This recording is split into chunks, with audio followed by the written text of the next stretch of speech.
मंडळी, माझ्या लहानपणीपासून एक गोष्ट मी ऐकली. मोठं कपाळ म्हणजे भाग्यवान व्यक्ती, मोठं कपाळ म्हणजे मोठं नशीब.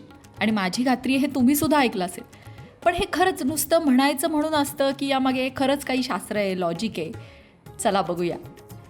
आपल्याकडे एक जुना समज आहे, कपाळ मोठं म्हणजे नशीब मोठं. अनेकदा ज्यांचं मोठं रुंद असं कपाळ असतं त्यांना थट्टेने किंवा कौतुकाने सुद्धा भाग्यवान म्हटलं जातं. पण खरंच म्हणजे शारीरिक ठेवण जी आहे आणि नशीब यांचा काही संबंध असतो का, हा प्रश्न बऱ्याचदा आपल्याला पडतो नाही का? प्राचीन भारतीय सामुद्रिक शास्त्रात मानवी शरीराच्या ठेवणीवरून त्याच्या स्वभावाचा आणि भविष्याचा वेध घेतला जातो. आता मोठं कपाळ काय सुचवतं यावर या शास्त्रात दिलेली माहिती रंजक आहे बरं का. सामुद्रिक शास्त्रानुसार माणसाचा चेहरा हा त्याच्या व्यक्तिमत्वाचा आरसा असतो आणि कपाळ सुद्धा चेहऱ्याचा एक भाग नाही का. त्यामुळे ते भाग्याचं प्रवेशद्वार मानलं जातं. कसं बरं, म्हणजे याला काय लॉजिक आहे, याच्या मागे काय तर्क आहे?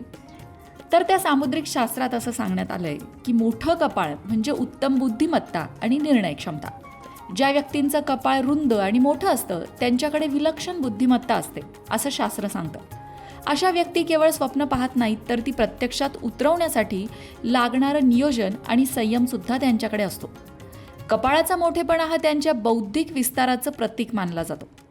आणखीन एक महत्त्वाची गोष्ट त्या शास्त्रात सांगितली गेली आहे ती म्हणजे रुंद कपाळ असलेल्या व्यक्तींना समाजात प्रतिष्ठा मिळते. आता अर्थात त्यांची जर निर्णय क्षमता चांगली आहे, बुद्धिमत्ता चांगली आहे, ते योग्य निर्णय घेत आहेत, तर ते नक्कीच चांगल्या गोष्टी त्यांच्या आयुष्यात करणार. आणि चांगल्या गोष्टी त्यांनी त्यांच्या आयुष्यात केल्या म्हणजे त्यांना सामाजिक प्रतिष्ठाही मिळणार. अशा व्यक्ती नेतृत्व गुणांनी युक्त असतात, त्यांचे विचार स्पष्ट असतात, त्यामुळे लोक त्यांच्याकडे मार्गदर्शनासाठी येतात. सरकारी नोकरी किंवा राजकारण अशा ठिकाणी अशा व्यक्तींना मोठं यश मिळण्याची शक्यता असते असं सुद्धा त्या सामुद्रिक शास्त्रामध्ये नमूद करण्यात आलंय. आता महत्त्वाचा मुद्दा तो म्हणजे आपण भाग्यवान व्यक्ती कशावरनं म्हणतो? व्यक्तीकडे धन असेल, पैसे असेल तर आपण म्हणतो की ती व्यक्ती भाग्यवान आहे, बरोबर? असं मानलं जातं की ज्यांचं कपाळ वरच्या बाजूला थोडं फुगीर किंवा चमकणारं, तेजस्वी ज्याला आपण म्हणू शकतो असं असतं, त्यांच्याकडे धनाचा ओघ चांगला राहतो. त्यांना वारसा हक्काने मालमत्ता मिळण्याची किंवा स्वतःच्या कष्टाने ही लोक साम्राज्य उभं करण्याची सुद्धा शक्यता असते, तशी संधी त्यांना मिळते. कपाळ केवळ मोठं असून चालत नाही बरं का, तर त्यावर असणाऱ्या रेषाही बरंच काही सांगतात. 2 स्पष्ट रेषा दीर्घायुष्य आणि यश दर्शवतात. कपाळावर जर 3 स्पष्ट रेषा असतील तर आर्थिक स्थैर्य आणि सुख समृद्धीचं लक्षण मानलं जातं. तुटक रेषा असतील तर आयुष्यात चढ उतार किंवा संघर्षाचा संकेतही देऊ पाहतात. आता वास्तविकता काय आहे या सगळ्या मागची? सामुद्रिक शास्त्र ही एक प्राचीन विद्या आहे, पण याचा अर्थ असा नाही की ज्यांचं कपाळ लहान आहे ते भाग्यवान नसतात. प्रयत्ने वाळूचे कण रगडिता तेलही गळे या उक्तीप्रमाणे तुमचं कर्म आणि मेहनत हेच तुमचं खरं नशीब घडवतं. मोठं कपाळ हे सकारात्मक ऊर्जेचं प्रतीक मानलं जातं, पण त्याला कष्टाची जोड असणं तितकंच आवश्यक आहे. एखाद्याचं मोठं आणि रुंद कपाळ आहे आणि तो मात्र दे रे हरी खाटल्यावरी म्हणतोय, तर त्याचं कपाळ मोठं असून काय उपयोग? शेवटी कर्तृत्व तर माणसालाच गाजवावं लागतं.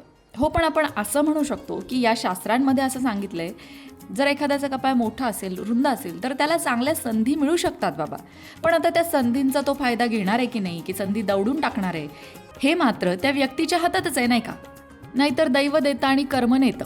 अशी कितीतरी उदाहरणं आपण आपल्या रोजच्या आयुष्यात बघतो की एखाद्या व्यक्तीला वाडवडिलांकडनं भरपूर संपत्ती मिळते, पण त्या संपत्तीत वाढ करण्याऐवजी ती व्यक्ती स्वतःच्या कर्माने ती संपत्ती नष्ट करते.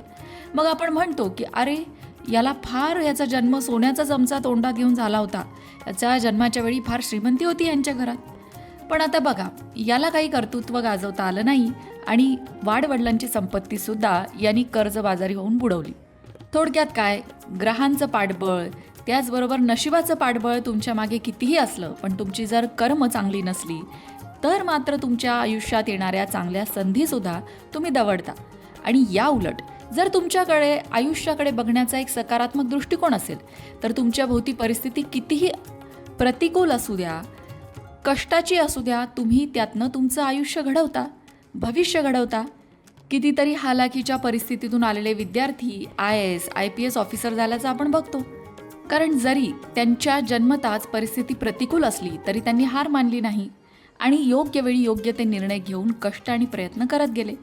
अशाच परिस्थितीतून लोकांना यश मिळत असतं.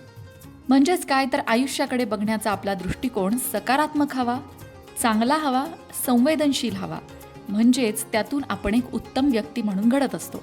मित्रांनो, लहानपणीपासून ऐकलेलं हे वाक्य मोठं कपाळ म्हणजे नशीबवान व्यक्ती, याबद्दलची ही माहिती तुम्हाला कशी वाटली? सगळ्यात महत्त्वाचं, याबद्दलचं तुमचं मत काय?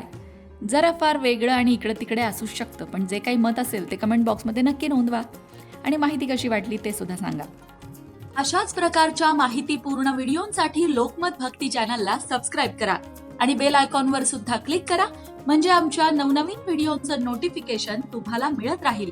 तसंच योग्य आध्यात्मिक मार्गदर्शनासाठी लोकमत भक्तीच्या फेसबुक पेजला फॉलो करायला विसरू नका.